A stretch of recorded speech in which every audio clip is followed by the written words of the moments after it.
Shalom saudaraku, berjumpa kembali bersama dengan saya Pendeta Jakob Setio, masih dalam program Sapa Jemaat di Rumah.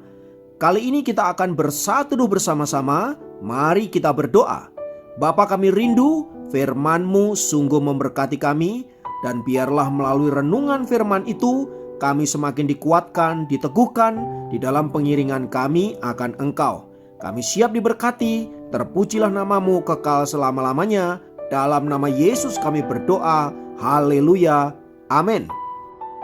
Firman Tuhan kali ini terambil dari Mazmur 33 ayat yang ke-18.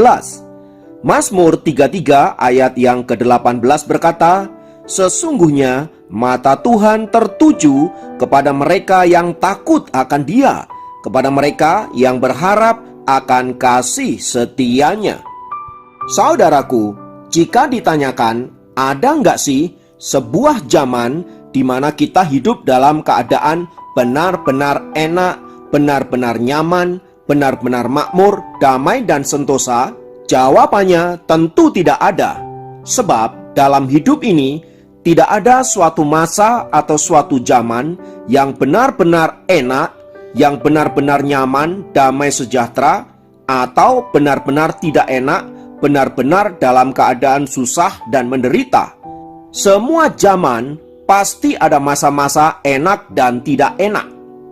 Dan dalam merespon semua itu, saudaraku, yang terpenting bukanlah zaman ini enak atau tidak enak, tetapi bagaimana kita melihat itu sebagai bagian dari hidup yang harus dijalani dan merespon dengan benar dan positif, sehingga hasilnya baik buat setiap kita. Berkaitan dengan itu, saudaraku, mari kita belajar dengan pemazmur, dalam hal ini adalah Raja Daud, bagaimana dia bereaksi terhadap peristiwa-peristiwa yang terjadi di sekitarnya.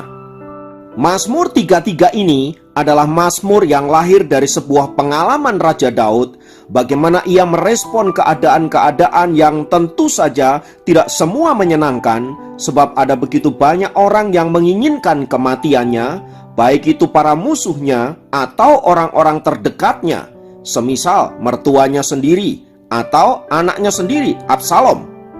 Bahkan karena orang-orang terdekatnya ini, saudaraku, Daud harus hidup di dalam pelarian dan persembunyian. Tentu ini adalah sebuah hal yang sangat menyakitkan.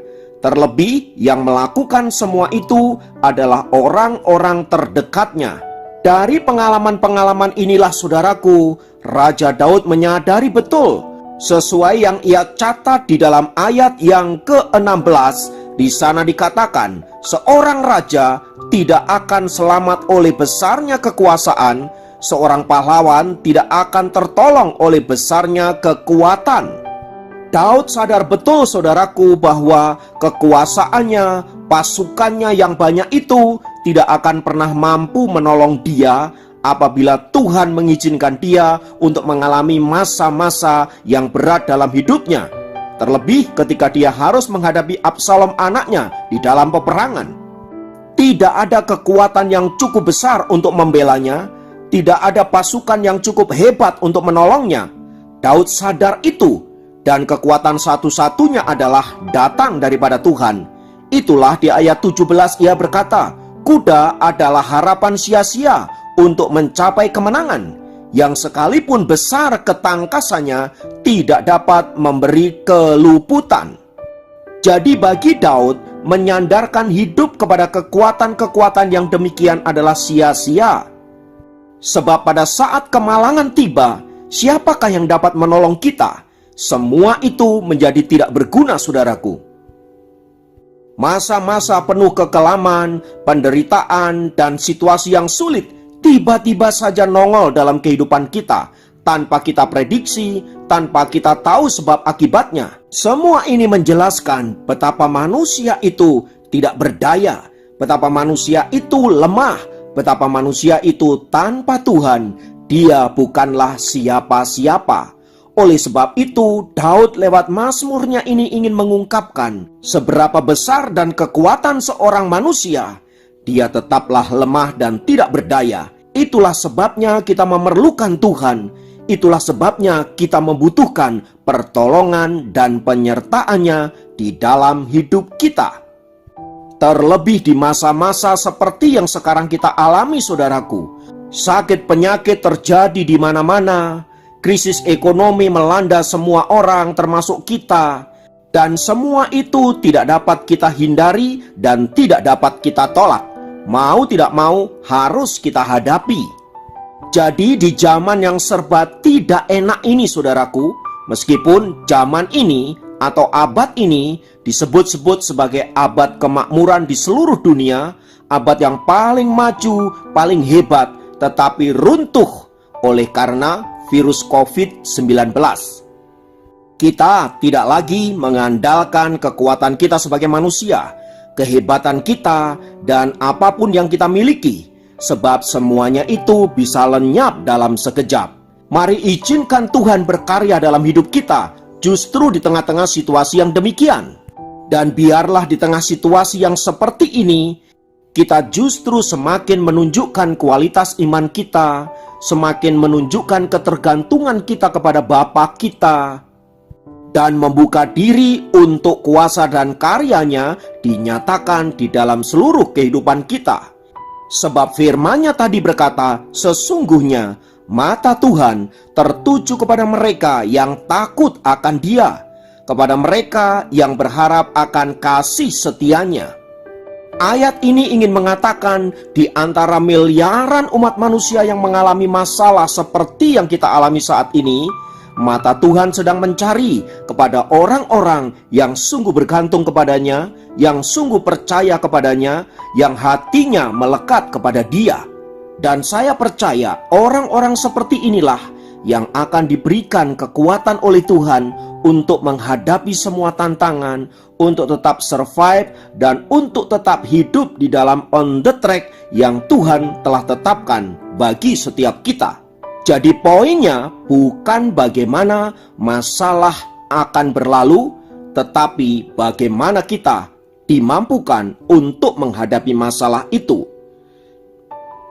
COVID-19 dan berbagai dampaknya mungkin akan tetap ada. Sampai berapa lama kita tidak tahu. Mungkin ini akan menjadi endemi di mana kita harus hidup berdampingan dengan virus COVID-19. Mau tidak mau. Tetapi saudaraku, saya percaya bahwa kita akan diberikan kekuatan, kemampuan untuk mengalahkan COVID-19 ini.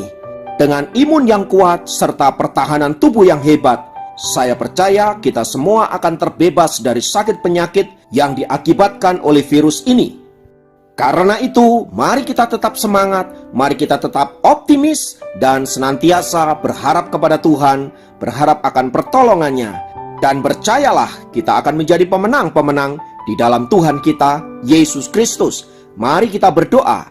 Kami naikkan syukur Tuhan untuk karya-Mu, untuk firman-Mu yang dahsyat dan luar biasa, yang memberikan kami pengharapan, yang memberikan kami kekuatan, untuk kami tetap berdiri kokoh di dalam menjalani kehidupan yang serba sulit ini. Terima kasih Bapa, terpujilah nama-Mu, dalam nama Yesus kami berdoa. Haleluya, amin. Demikian program Sapa Jemaat kali ini. Sampai jumpa dalam program Sapa Jemaat yang lain. Tuhan Yesus memberkati. Mari saya mengajak kita untuk masuk dalam hadirat Tuhan. Jesus, glory, haleluya. Ku memuji-Mu, sebab Engkau Allah yang kuasa memulihkan hidupku. Kini ku jadi baru. Tanganku angkat padamu Tuhan, tanganku angkat padamu. Ku serahkan setiap bebanku, janji-Mu pulihkanku. Kini ku jadi Kini ku jadi mampu melewati setiap tantangan, mengatasi setiap pencobaan. Sebab janji-Mu beri kekuatan, firman-Mu Yesus beri kemenangan. Mari kita pakai beri bersama-sama, kita angkat pujian ini. Haleluya. Ku memuji-Mu, sebab Engkau Allah yang kuasa memulihkan hidup kami, Tuhan. Amin, haleluya. Kini ku jadi baru. Tanganku angkat padamu, Tuhan. Tanganku angkat padamu. Ku serahkan setiap bebanku. Janji-Mu pulihkanku, Tuhan. Haleluya Yesus. Pulihkanku. Kini ku jadi mampu. Kini ku jadi mampu melewati setiap tantangan, mengatasi setiap pencobaan. Sebab janji-Mu beri kekuatan, firman-Mu Yesus beri kemenangan, melewati, haleluya,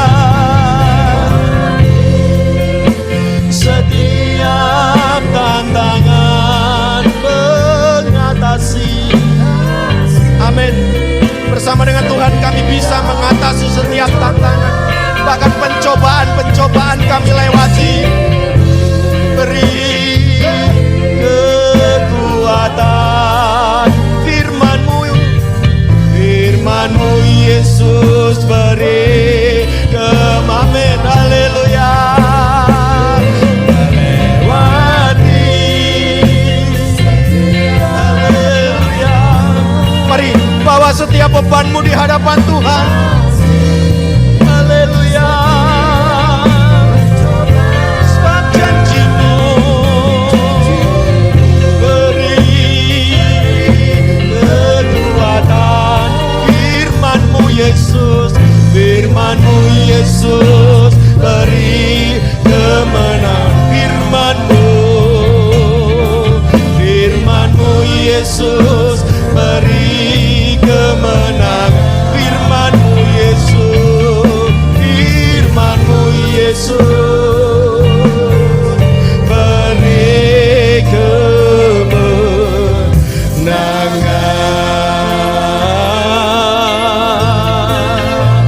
Haleluya.